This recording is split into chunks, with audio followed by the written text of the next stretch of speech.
अस्सलामुअलैकुम दोस्तों, ਇਹ ਜੇ ਮੇਲ ਜਿਹੜਾ ਕੁੱਤੀ ਤੇ ਕ੍ਰਾਸ ਹੋਇਆ ਜੇ ਅਬਾਸ ਪੱਟੀ ਵਾਲਾ ਡੱਬਾ ਕੁੱਤਾ। ठीक है, चेक कर लो, टेल देख लो कुत्ते दी, हैड शैड कुत्ते का देख लो, कद लंबाई चेक कर लो। इस कुत्ते के बच्चे ने जनाब जो तुहानूं अगे चेक कराने लगे हैं वीडियो के विच।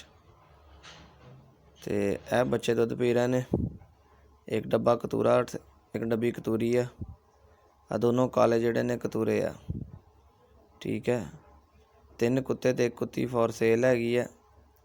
20 दिनों के बच्चे हो गए ने। ते माँ की ब्लड लाइन जिहड़ी हैगी है शंकर की धी है। शंकर जिहड़ा अजमत मीरवाल वाला कुत्ता सी, शंकर की धी है। पहला सूआ सूई है कुत्ती।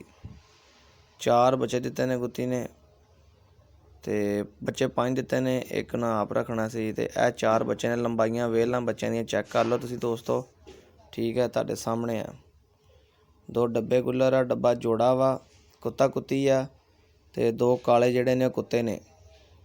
एक फुल काला आ जिंदे हल्का जिहा गर्दन ते निशान आ नज़र आ रहा। गर्दन ते निशान है खब्बे पासे जिहड़ा ओह सीना चिट्टा हुंदा।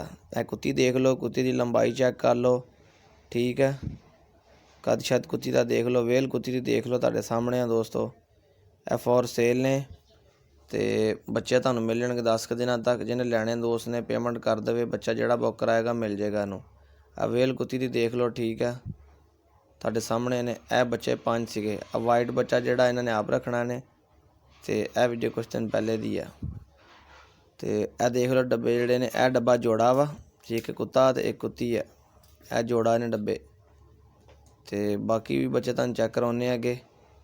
ए डब्बियां दा कुत्ता जे, ते ए कुत्ती है जोड़ा डब्बियां दा। प्योर रंगे जिहड़े ने। ते दोस्तों नंबर नीचे चल रहा, राबता कर लो फिर।